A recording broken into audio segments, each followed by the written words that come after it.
Okay, well, welcome back to Love and the Physics with Mr. Goldthorpe. We're on to our third part of the basic skills, kind of our third and last part. We're going to move into graphing. And before we do straight line graphs, we're going to talk about relationships first. And the first relationship we talk about is what we call a direct relationship. And so an example would be something called, let's say, y is equal to 5x. So in this case, y will always be 5 times the x variable. So if you'll notice, if we plot that, every x, y would be 5 times that, and we get a beautiful straight line that goes right through the origin. That's true for a direct relationship. So why do we call it direct?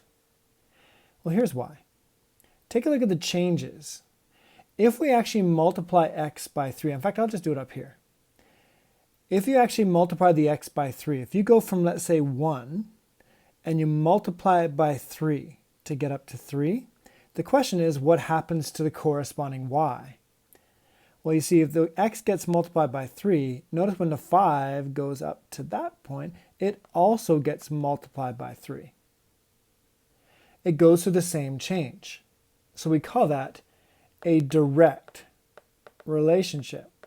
It varies directly as the x, the same way that x does. Good? So that's illustrated right here. And if we want to show this, we actually use what's called a proportion. We use a fish. So we change it into this. And what I want you guys to understand is when you go from an equality to a proportion, you only show the variables. The 5, if I highlight that, this 5 is a constant. And you don't show that for proportions. We only show the things that are actually changing.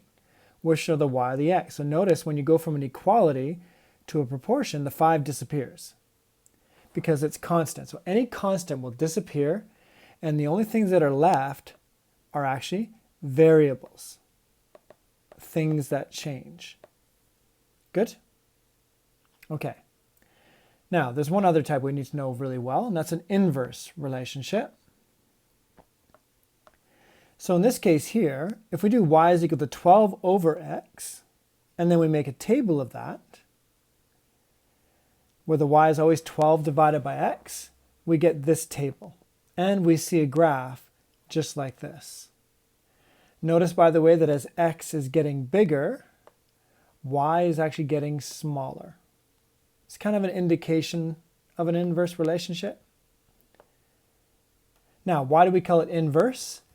Watch this. Again, if we go from 1 and we move it up to 3, we are multiplying by 3. But notice, when we look at the y value, it goes from 12 to 4. It is being divided by 3. And these are called inverse relationships. Multiplication and division are called inverses of each other. So that's why we call it an inverse relationship. And that's summarized right here. Here's another way of writing it. Instead of doing y is divided by 3, you could also do y is being multiplied by 1 over 3. Both are good. Finally, let's talk about the proportion. Remember, the 12 up here at the top is a constant. So you don't include that in the proportion. So we have the y. So here's the variables. Y is a variable, x is a variable, but the 12 disappears. We need to still put a 1 there at the top because we can't leave it blank. And that's what we call an inverse proportion, where 1's on the top and 1's on the bottom. Now, this actually leads to the following example. I'm going to guide you through the first couple, and I'll see if you guys can do the rest. Well, I'll do the first one. Actually, let's do the first one. So we have the equation y is equal to 8x. Next, what would be the proportion? Well, now we state that y is proportional to, remember the 8 is a constant, so don't show the 8, just the variable. So y is directly proportional to x. So if x then gets multiplied by 4, what happens to y? Well, y goes through the direct change. It'll do the exact same thing. It'll multiply by 4. What does the graph look like? Well, this will be a straight line through the origin. Good? Okay, I'm going to get you guys to try the next one yourself. Y is 5 over x. Pause, give it a try. Give it a try.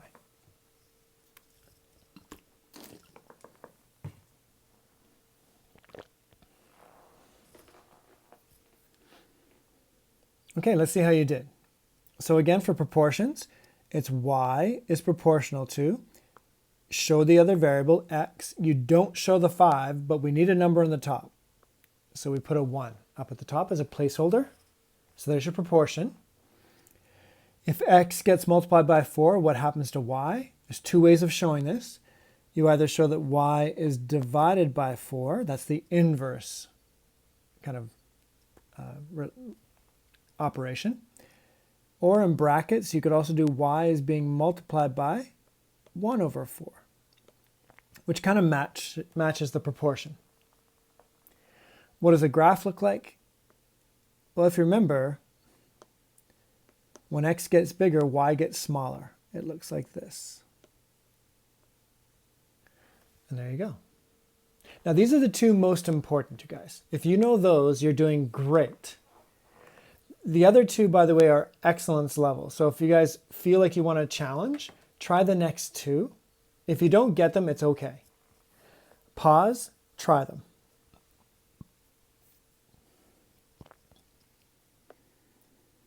Okay, I'm going to change the color since now we're going excellence. Proportion, don't show the 3. So it's root x only, like that.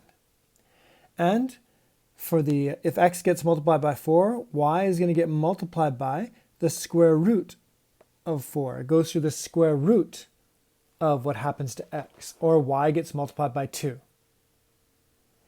And the graph, just a little review of math. If this is y and x, a square root graph looks like this. Good. Next and last, let's do the proportion. Y is proportional to, there's your x squared on the bottom. Ignore the 6, but we need a placeholder. And this is what's called an inverse square relationship. So if x gets multiplied by 4, y will get divided by, because it's inverse, 4 squared. There's your inverse square relationship. Or, if you want to match the proportion, y gets multiplied by 1 over 4 squared, which matches the proportion. That's why people like to do it that way. The graph, well, it turns out the graph looks just like an inverse graph. It'll also go like this. Good. So what you see in blue, those are excellence level. What you see in purple, that's what you need to be able to do. Good. Okay. So that's good for this particular portion of the lesson. We'll do one more afterwards on basically straight line graphs. I'll see you then.